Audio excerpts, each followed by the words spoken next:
Calling to know that, we are living in the 21st century. We have gone completely digital.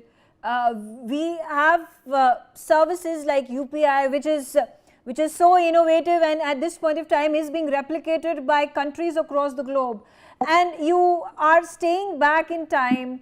If you want to enter into any of the blocks within Shastri Bhavan or any of these other officials and departments of the ministries, you have to first of all get the permission from the secretary of that particular official, after which there is a name that is jotted down by the security on the ground floor.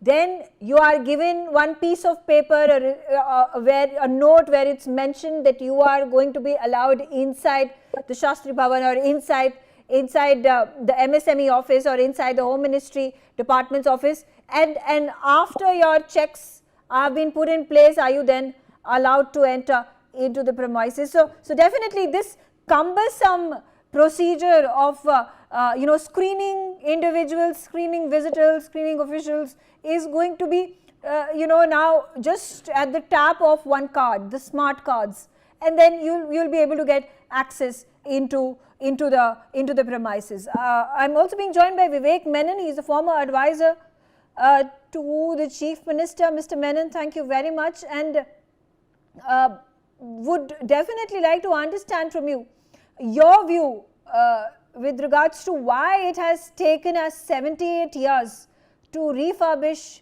redevelop and restructure our ministries and the offices that our officials, our spokespersons reside in. Yeah, I think, obviously I've always looked at government offices and wondered why they're so dilapidated.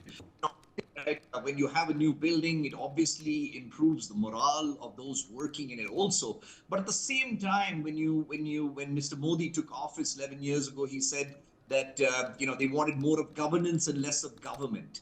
Now, I just hope that the efficiencies that will potentially come about because of all of these ministries residing in these different Kartavya buildings, 1, 2, and 3, I just hope that translates to better governance. Because, building new buildings, we've been doing it. We have the Vidhan Sauda here in Bangalore, which, of course, was augmented with the Vikas Sauda. Now, of course, these buildings are old. There's no doubt about it. But they do reflect our ethos. They're built very differently. And I think, government offices should be refurbished. Today, with technology, the way it's gone, I am excited about the fact that actually, and I think Mr. Gautam Mukherjee just mentioned that it reduces the number of people, the touts, the people who claim that they have influence within government. It reduces them, and that there's better mechanisms of giving governance. Of creating better governance structures, and I think the people will benefit from that. But at the same time, I think that we've got to spend on other infrastructure also.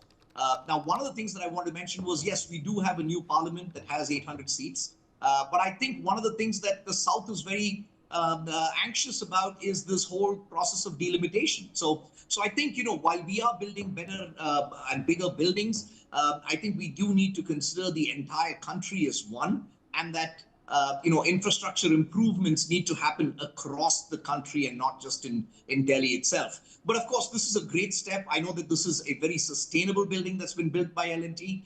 And I think it really will improve the efficiencies within which government actually performs. Now, that being said, I know that Donald Trump is building a new thing within the White House itself. It is important, and let me stress that it is important for us to, retain the ethos of our country.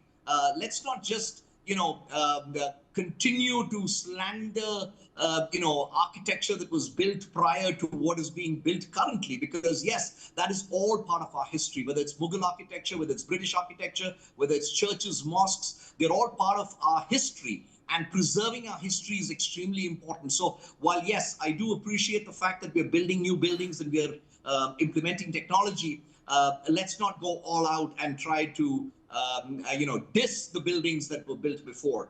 The parliament, the Kartavya Bhavan, the entire Rajpath, which is now called Kartavya Path, is a beautiful, beautiful colonnade that has been built in the past. And I think we need to build more infrastructure like that. I Yeah. hope that every state gets such infrastructure and not just the national capital itself. So the